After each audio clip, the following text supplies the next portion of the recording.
Dear students, this is another problem relating to the final accounts. Already we discussing about the final accounts problem which are given in public examinations, right? This question kuda manaku public examination ఇవ్వడం జరిగింది. Question number 18 already మనం discuss చేసిన previous time లో ఏంటి అంటే public examination లో commerce related question ఏదైతే వస్తుందో ఫైనల్ అకౌంట్స్ అది సీరియల్ నెంబర్ 18 లో ఉంటుంది సెక్షన్ డి లో, right? Each question carries 20 marks. One question ఇస్తాడు ఇక్కడ మనకు ఫైనల్ అకౌంట్స్ లో. ఆ వన్ క్వశ్చన్ కి ఎన్ని మార్క్స్ ఉంటాయి మనకు అంటే 20 మార్క్స్ అనేవి ఉన్నాయి. So look at here, from the following trial balance prepare Krishna's traders final accounts. Krishna traders final accounts for the year ended 31st March 2024. 31st March 2024. So at the end of the year మనం ఎప్పుడు prepare చేయాలా? 31st March 2024. is given trial balance debit balances, credit balances.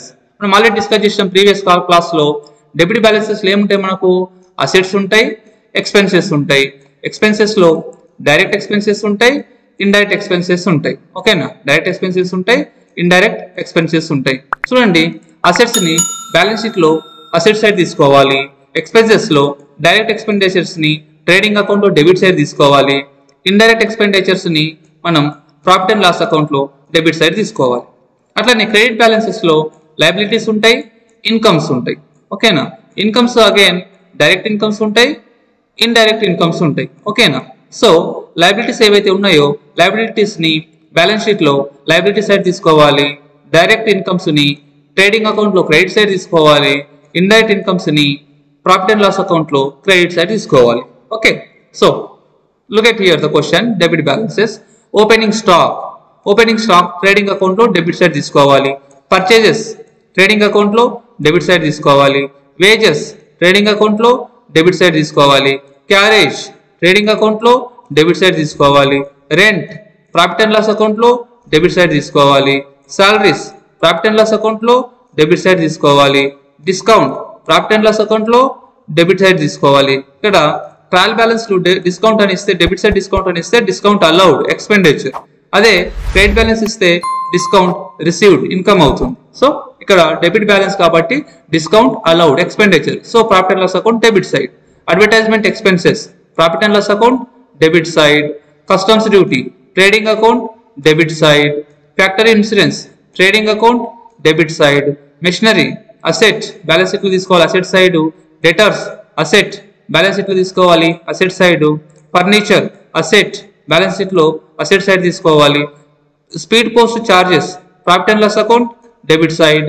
Bad debts profit and loss account debit side. So ఇక్కడ చూడండి, bad debts ఏదైతే ఉందో అది trial balance లో ఇస్తే only profit and loss account లో డెబిట్ సైడ్ తీసుకోవాలి. అట్లా కాకుండా అడ్జస్ట్మెంట్లు ఇచ్చింది అనుకోండి, ఇస్తే ఒకసారి ప్రాఫిట్ అండ్ లాస్ అకౌంట్ లో డెబిట్ సైడ్ తీసుకోవాలి, అట్లనే డెటార్స్ నుండి డిడక్ట్ చేసి బ్యాలెన్స్ షీట్ లో చూపించాలి. ఓకే, సో ఇక్కడ మనకు ట్రయల్ బ్యాలెన్స్ లో ఇచ్చింది కాబట్టి only profit and loss account లో డెబిట్ సైడ్ తీసుకోవాలి. సో క్రెడిట్ బ్యాలెన్సెస్ వచ్చేస్తే ఏం చెప్పినాం? లయబిలిటీస్ ఉంటాయి, ఇన్కమ్స్ ఉంటాయని చెప్పినాం. క్యాపిటల్ లయబిలిటీస్ లో తీసుకోవాలి బ్యాలెన్స్ షీట్ లో. క్రెడిటర్స్ లయబిలిటీస్ లో తీసుకోవాలి. Bills payable liability. Discount credit balance కాబట్టి డిస్కౌంట్ రిసీవ్డ్ అంటే profit and loss account credit side. Sales trading account credit side. Overdraft liability. Okay, ఇది ఒకసారి మనం అడ్జస్ట్మెంట్స్ చూస్తే value of closing stock adjustments 2 times తీసుకోవాలి. ఒకసారి trading and profit and loss account లో తీసుకోవాలి. Okay, second time balance sheet లో తీసుకోవాలి. ఓకే, సో ఇక్కడ వాల్యూ ఆఫ్ క్లోజింగ్ స్టాక్, ఈ వాల్యూ ఆఫ్ క్లోజింగ్ స్టాక్ ని ఒకసారి ట్రేడింగ్ అకౌంట్ లో క్రెడిట్ సైడ్ తీసుకోవాలి, అట్లనే అసెట్ గా ట్రీట్ చేసి బ్యాలెన్స్ షీట్ లో అసెట్ సైడ్ తీసుకోవాలి. పేడ్ వేజెస్, సారీ ఇక్కడ ప్రీపెయిడ్ వేజెస్ అంటే వేజెస్ కు డిడక్ట్ చేయాలి ట్రేడింగ్ అకౌంట్ లో డెబిట్ సైడ్ వేజెస్ నుండి డిడక్ట్ చేసి అట్లనే బ్యాలెన్స్ షీట్ లో అసెట్ సైడ్ తీసుకోవాలి. తర్వాత అవుట్ స్టాండింగ్ రెంట్, అంటే యాడ్ చేయాలి, రెంట్ కు యాడ్ చేయాలి. ఇక్కడ ప్రాఫిట్ అండ్ లాస్ అకౌంట్ లో డెబిట్ సైడ్ రెంట్ కి యాడ్ చేయాలి, అట్లనే అవుట్ స్టాండింగ్ రెంట్ ని బ్యాలెన్స్ షీట్ లో లయబిలిటీగా ట్రీట్ చేయాలి. Next depreciation and machinery, depreciation and furniture. Depreciation ఏం చేయాలి? ప్రాఫిట్ అండ్ లాస్ అకౌంట్ లో డెబిట్ సైడ్ రికార్డ్ చేయాలి, అట్లనే బ్యాలెన్స్ షీట్ లో ఆ పర్టికులర్ అసెట్ నుండి డిడక్ట్ చేయాలి. ఓకేనా? సో 10% అండ్ మెషినరీ అన్నాడు. So machinery value is 10,000. 10% is 1000 rupees profit and loss account debit side చూపించాలి. అట్లనే బ్యాలెన్స్ షీట్ లో ఈ 10,000 నుండి 1000 డిడక్ట్ చేసి 9,000 రూపీస్ ని అసెట్ గా చూపించాలి. అట్లనే 5% అండ్ ఫర్నిచర్ అన్నాడు. ఓకేనా? ఫర్నిచర్ వాల్యూ 8,000 ఉంది. 5% 400 రూపీస్ వస్తుంది. Profit and loss account debit side చూపించాలి 400 రూపీస్. అట్లనే బ్యాలెన్స్ షీట్ లో ఈ ఫర్నిచర్ నుండి 400 రూపీస్ డిడక్ట్ చేసి 7,600 రూపీస్ ని అసెట్ సైడ్ చూపించాలి. ఓకే, ఇది question understand is the most important in the final accounts. If you understand the question, then you can easily understand the solution, right? Then go to the solution, right? So first ఏం చేయాలి? Trading and profit and loss account prepare చేయాలి. ఓకేనా? Trading and profit and loss account left side debit, right side credit. Left side debit, right side credit. So ఇక్కడ important trading and profit and loss account of Krishna traders as on 31st March 2024. As on 31st March 2024 question లో మనకు mention చేసింది కాబట్టి అది మనం mention చేయాలి. ఎప్పుడు? 31st March 2024. Right. Debit side ఏం చెప్పినా మనం ఓపెనింగ్ స్టాక్ తీసుకోవాలి, పర్చేజెస్ తీసుకోవాలి, పర్చేజ్ రిటర్న్స్ ఉంటే డిడక్ట్ చేయాలి. ఓకేనా? పర్చేజెస్ తీసుకోవాలి. వేజెస్ కూడా ట్రేడింగ్ అకౌంట్ లో డెబిట్ సైడ్. మనకు అడ్జస్ట్మెంట్ లో ప్రీపెయిడ్ వేజెస్ అని ఇచ్చిండు కాబట్టి ప్రీపెయిడ్ అంటే డిడక్ట్ చేయాలి, అవుట్ స్టాండింగ్ అంటే యాడ్ చేయాలి. సో ప్రీపెయిడ్ వేజెస్ 200 రూపీస్ ఇచ్చిండు. We have to deduct 200 rupees from this wages. Then the net wages is 800 rupees. Next, carriage 500 rupees, customs duty 500 rupees, factory insurance 300 rupees. Credit side ఏం తీసుకోవాలి? మనకు question లో అంటే trial balance లో credit side తీసుకోవాలి. ఏమున్నాయి మనకు తీసుకోవాల్సిన ట్రేడింగ్ అకౌంట్ లో? సేల్స్ మాత్రమే ఉంది, రైట్? ఇంకోటి అడ్జస్ట్మెంట్ లో క్లోజింగ్ స్టాక్ ఉంది. ఈ రెండు తీసుకోవాలి. సో ఇక్కడ చూస్తే సేల్స్ రిటర్న్స్ ఇస్తే సేల్స్ నుండి సేల్స్ రిటర్న్స్ డిడక్ట్ చేసి తీసుకోవాలి. ఇవ్వలే, ప్రీవియస్ ప్రాబ్లం ఇచ్చిండు మనం చెప్పినాం. ఓకే, బట్ ఇక్కడ మన సేల్స్ రిటర్న్స్ ఇవ్వలేదు కాబట్టి ఓన్లీ సేల్స్ ఇచ్చిండు, సేల్స్ డైరెక్ట్ తీసుకోవాలి. దెన్ క్లోజింగ్ స్టాక్ అడ్జస్ట్మెంట్లు ఇచ్చిండు, అది తీసుకోవాలి trading account credit side. Then debit credit total చేయాలి. ఒకసారి క్రెడిట్ టోటల్ చేయాలి, ఒకసారి డెబిట్ సపరేట్ ఒక నోట్స్ లో రాసుకోవాలి. అంటే పక్కకు రఫ్ నోట్స్ లో రాయాలి. ఎంత మన క్రెడిట్ సైడ్ 12,500 రూపీస్ అయింది. డెబిట్ సైడ్ ఎంత అయింది అంటే 9,300 9,600 అయింది. ఓకేనా? అంటే క్రెడిట్ సైడ్ ఎక్కువ ఉంది కాబట్టి credit side the both sides రాయాలి. 12,500 12,500 ఈ క్రెడిట్ సైడ్ బోత్ సైడ్స్ రాసి డెబిట్ సైడ్ ఏదైతే తక్కువ ఉందో అమౌంట్ డిడక్ట్ చేయాలి. ఈ డిడక్ట్ చేస్తే మనకు డిఫరెన్స్ ఎంత వచ్చింది? 2,700 రూపీస్ వచ్చింది. ఈ 2,700 ని మనం ఏమంటామంటే గ్రాస్ ప్రాఫిట్. ఈ 2,700 గ్రాస్ ప్రాఫిట్. క్రెడిట్ ఎక్కువ ఉండి డెబిట్ తక్కువ ఉంటే గ్రాస్ ప్రాఫిట్ వస్తుంది. డెబిట్ ఎక్కువ ఉండి క్రెడిట్ తక్కువ ఉంటే గ్రాస్ లాస్ వస్తుంది. ఓకేనా? ఏంటి? ట్రేడింగ్ అకౌంట్ లో. సో ఇక్కడ వచ్చినటువంటి గ్రాస్ ప్రాఫిట్ మనం ఏం చేయాలి? ఇమీడియట్ గా ప్రాఫిట్ అండ్ లాస్ అకౌంట్ కి ట్రాన్స్ఫర్ చేయాలి. గ్రాస్ ప్రాఫిట్ వస్తే gross profit profit and loss account కు క్రెడిట్ సైడ్ ట్రాన్స్ఫర్ చేయాలి. అట్లనే ఒకవేళ గ్రాస్ లాస్ వస్తే ప్రాఫిట్ అండ్ లాస్ అకౌంట్ కు డెబిట్ సైడ్ ట్రాన్స్ఫర్ చేయాలి.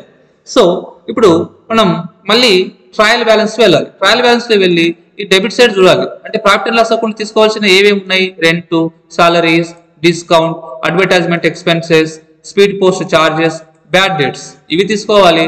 అట్లనే అవుట్ స్టాండింగ్ రెంట్ అడ్జస్ట్మెంట్ చేయాలి. ఇది ట్రేడింగ్ అకౌంట్ లో అయిపోయింది, ఇది ట్రేడింగ్ అకౌంట్ లో అయిపోయింది. Third one outstanding rent, తర్వాత డిప్రిసియేషన్ అండ్ మెషినరీ, ఇవి ప్రాఫిట్ అండ్ లాస్ అకౌంట్ లో తీసుకోవాలి. ఓకేనా? So profit and loss account కి వచ్చేస్తే రెంట్ 800 రూపీస్, మనకు అవుట్ స్టాండింగ్ అన్నాడు కాబట్టి యాడ్ చేయాలి. యాడ్ చేసి ఎంత అయింది? 1000 రూపీస్ అయింది. Okay, debit side. Next salary 600, discount allowed. Trial balance లో డెబిట్ సైడ్ డిస్కౌంట్ ఇస్తే profit and loss account debit side తీసుకోవాలి. ట్రయల్ బ్యాలెన్స్ లో క్రెడిట్ సైడ్ డిస్కౌంట్ ఇస్తే profit and loss account credit side తీసుకోవాలి. Okay, so discount allowed 400, advertisement expenses 600, speed post charges 600, bad debts 900 rupees. Okay, ఇది మన trial balance లో ఇచ్చింది. ఇక్కడ depreciation and machinery, depreciation and furniture అనేది మనకు అడ్జస్ట్మెంట్ లో ఇచ్చింది. డిప్రిసియేషన్ అండ్ మెషినరీ 10% ఇచ్చిండు. మెషినరీ వాల్యూ 10,000 ఉంది. 10% అంటే ఎంత? 1,000 rupees. So 1,000 rupees depreciation and machinery. Then depreciation and furniture 5% ఇచ్చిండు. మనకు ఫర్నిచర్ వాల్యూ ఎంత ఉంది? 8,000 రూపీస్ ఉంది. 8,000 లో 5% ఎంత? 400 rupees. So depreciation and furniture 400 rupees. ఇది కంప్లీట్ యాడ్ చేసిన తర్వాత ఇప్పుడు మనం ఏం చేయాలి? ఇక్కడి వరకు ఉన్నదేమో ట్రేడింగ్ అకౌంట్. ఓకే, ఇప్పుడు ఇక్కడ నుండి ఇక్కడ వరకు ఉన్నదేమో profit and loss account. Okay, so ఇక్కడ ఈ గ్రాస్ ప్రాఫిట్ ప్లస్ ఇక్కడ వచ్చినటువంటి ఇన్కమ్స్ ఏంటి? మనకు ట్రయల్ బ్యాలెన్స్ లో క్రెడిట్ సైడ్ చూసుకోవాలి. ఇవన్నీ లయబిలిటీస్. ప్రాఫిట్ అండ్ లాస్ లో వేయవలసింది ఒక డిస్కౌంట్ మాత్రమే ఉంది. సో మనం ఏం చేసినాం, ప్రాఫిట్ అండ్ లాస్ అకౌంట్ లో డిస్కౌంట్ ని యాడ్ చేసినాం. టోటల్ చేస్తే మనకు ఏ సైడ్ ఎక్కువ ఉంది అంటే డెబిట్ సైడ్ ఎక్కువ ఉంది. డెబిట్ సైడ్ 5500 వచ్చింది, క్రెడిట్ సైడ్ 4600 వచ్చింది. కాబట్టి మనకు డెబిట్ సైడ్ ఎక్కువ ఉంది కాబట్టి డెబిట్ సైడ్ బోత్ సైడ్స్ వేయాలి. 5500 5500 డిఫరెన్స్ ఎంత వచ్చింది మనకు 900 రూపీస్. ఈ 5500 నుండి ఈ రెండింటిని తీసేస్తే మనకు 900 రూపీస్ వచ్చింది. 900 రూపీస్ ఏంటంటే నెట్ లాస్. డెబిట్ ఎక్కువ ఉండి క్రెడిట్ తక్కువ ఉంటే నెట్ లాస్ వస్తుంది, క్రెడిట్ ఎక్కువ ఉండి డెబిట్ తక్కువ ఉంటే నెట్ ప్రాఫిట్ వస్తుంది. ఇప్పుడు మనకు నెట్ లాస్ వచ్చింది. ఈ నెట్ లాస్ ని ఏం చేయాలి, నెట్ లాస్ ని బ్యాలెన్స్ షీట్ కు ట్రాన్స్ఫర్ చేయాలి. అంటే క్యాపిటల్ నుంచి నెట్ లాస్ ని డిడక్ట్ చేయాలి. క్యాపిటల్ నుంచి నెట్ లాస్ ని డిడక్ట్ చేసి చూపించాలి. నెట్ ప్రాఫిట్ వస్తే క్యాపిటల్ కు నెట్ ప్రాఫిట్ ని యాడ్ చేయాలి, నెట్ లాస్ వస్తే మైనస్ చేయాలి. సో ఇప్పుడు లయబిలిటీస్ మనం ఎంటర్ చేయాలంటే ట్రయల్ బ్యాలెన్స్ లో క్రెడిట్ బ్యాలెన్సెస్ ని చూడాలి. ట్రయల్ బ్యాలెన్స్ లో క్రెడిట్ బ్యాలెన్సెస్ ఇక్కడ capital liability, creditors liability, bills payable liability, over draft liability, ఇవి 4ని వేయాలి. ఓకేనా. సో ఇక్కడ మనం అవేషన్ చూడండి ఒకసారి. క్యాపిటల్, సో క్యాపిటల్ నుండి నెట్ లాస్ తీసేసి చూపించడం, creditors, bills payable, over draft చూపించడం. తర్వాత అడ్జస్ట్మెంట్స్ ఒకసారి అక్కడ తీసుకున్న తర్వాత ట్రేడింగ్ అండ్ ప్రాఫిట్ అండ్ తీసుకున్న తర్వాత మళ్ళీ ఒకసారి బ్యాలెన్స్ షీట్ తీసుకోవాలి. కాబట్టి మళ్ళీ ఒకసారి అడ్జస్ట్మెంట్స్ చూస్తే ఇక్కడ అవుట్ స్టాండింగ్ అని ఏది ఉంది, ఒకటే ఉంది. కాబట్టి ఇది లయబిలిటీగా ట్రీట్ చేయాలి. అవుట్ స్టాండింగ్ అన్నది ఏదైనా ఉంటే అది లయబిలిటీ, ప్రీపెయిడ్ అనే ఉంటే అది అసెట్ అవుతుంది. సో అవుట్ స్టాండింగ్ రెంట్ ఒకటే ఉంది కాబట్టి అవుట్ స్టాండింగ్ రెంట్ ని వేసేసినాం. లయబిలిటీస్ కంప్లీట్ అయింది.